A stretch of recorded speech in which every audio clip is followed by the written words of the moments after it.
Hi guys, my name is Antonia and I'm a student at the University of Pennsylvania, and if you're watching this video, you're probably somewhere along your process of applying to a selective school like Penn.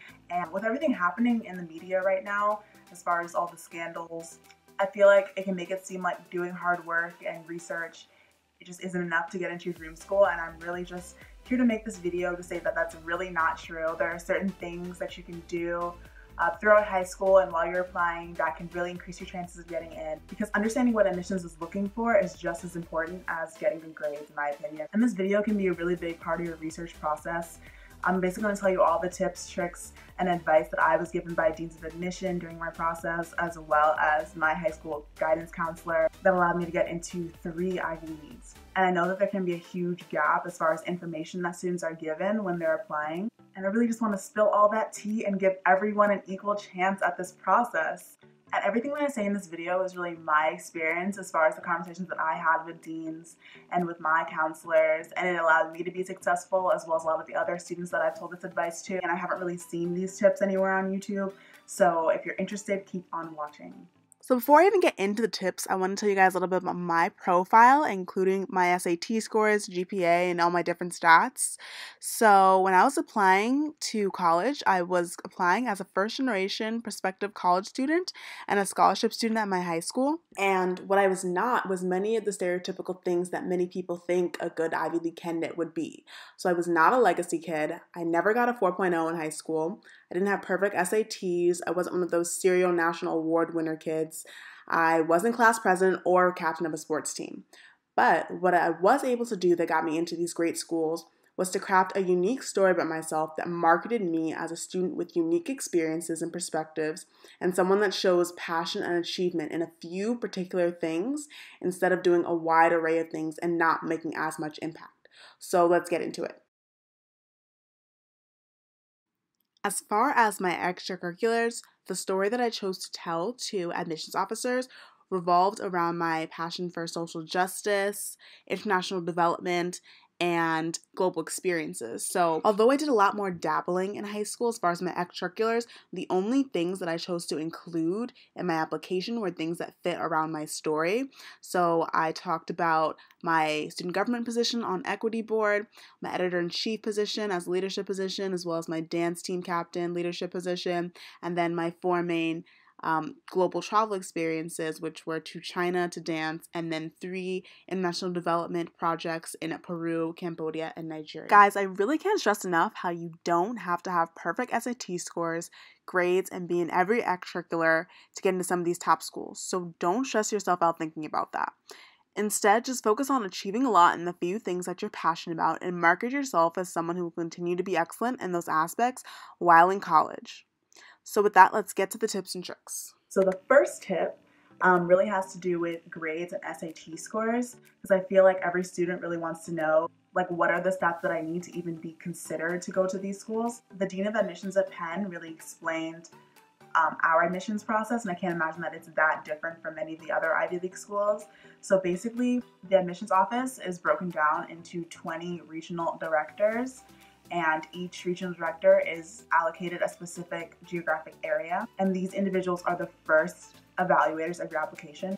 And this geographic segmentation is kind of really where a lot of the variability in scores come from, because areas around the United States have really different school systems, and even within the same state there's really different school systems, which is why I have some friends at Penn that got 1800s on their SAT, while I have some friends from high school that got 1800s applied to Penn and didn't get in, because an 1800 really wasn't competitive for my school and for my region. And you have to figure out what's competitive for your region. So I personally feel like the best way to figure that out is to talk to people from your area that have gotten into the school that you want to get into and kind of get a range of scores, and like going to your counselor at school and asking them for alumni.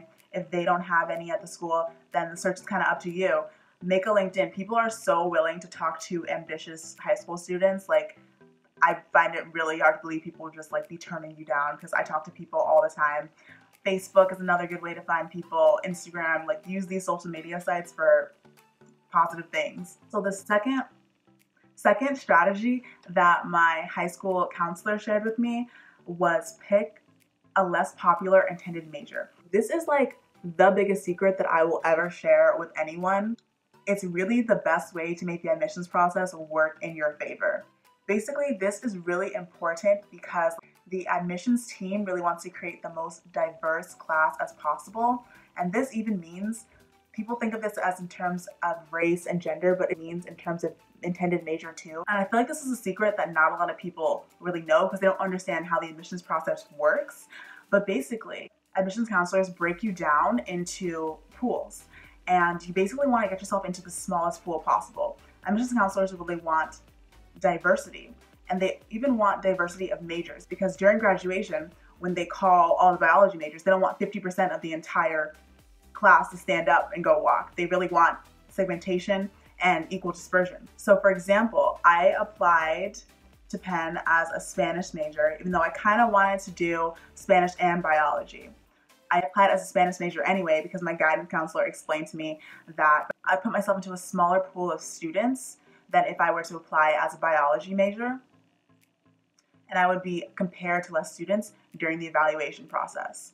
It's important to note that you are not tied to your intended major at all once you get into college.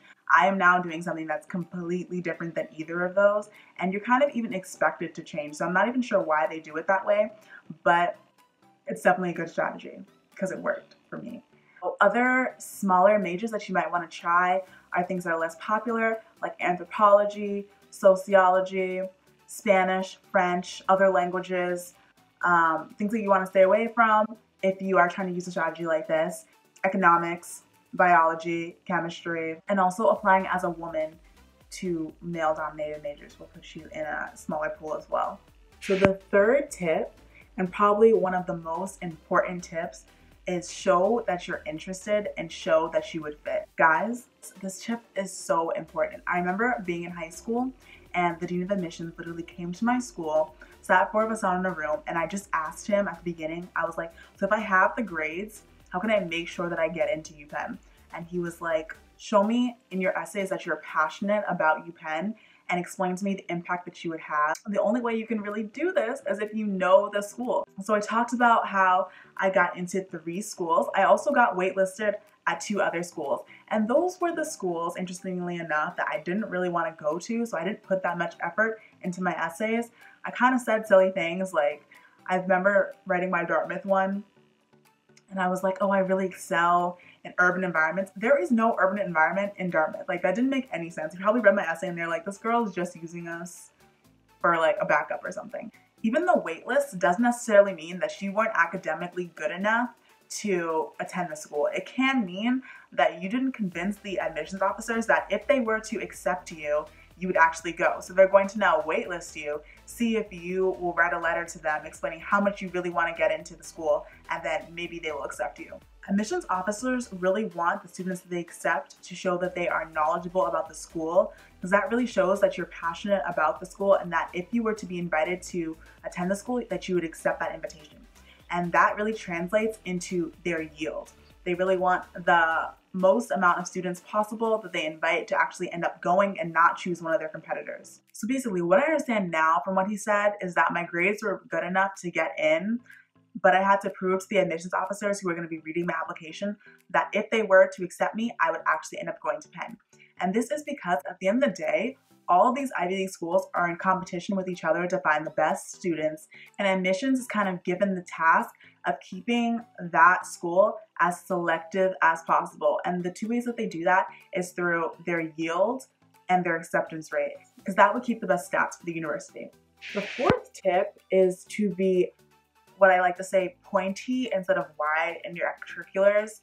And this really means that you should zone into like top 3 things and go into them really in depth instead of spreading your extracurriculars really wide and not making that big of an impact in any of your extracurriculars. For example, my extracurriculars geared towards international development, so I had a vast array of global experiences in Asia, Africa, and Latin America, where I led development projects there. I also used to dance, so I got the opportunity to dance in Beijing with my team. And if you are a senior and you're at that point where you're writing apps and you don't feel like you got the opportunity to really excel in one extracurricular, That's okay too. I know I have friends that really didn't do a lot in high school because they didn't have the resources to do it, and they're still here too. You can still make yourself a more unique candidate through your hidden major if you are that worried about it. I read something in which an officer at Cornell had said that, I'm just gonna read it, that he saw hundreds of apps which students were academically stellar, had adequate standardized test scores, but their applications lack tangible indicators of passions and impact. And this is really what is extraordinary, not a perfect SAT score. So the fifth tip is about recommendations. You should write a brag sheet for whoever is writing your recommendations. So what a brag sheet is a written Word document about yourself that lists things that this person may not know about you that would look really good on your college application. So first off, with recommendations, you should always ask the teacher or counselor that you feel knows you the best, has known you for the longest of time. My school made this mandatory for all of us to do for our recommenders, but if your school doesn't make it mandatory, I think it's still a great idea for you to give them one. And I can't imagine somebody rejecting it because it's hard to write all those apps. So you should really include things that you do outside of class, all of your life aspirations, traits about yourself, how hard you've worked from your own words and your perspective.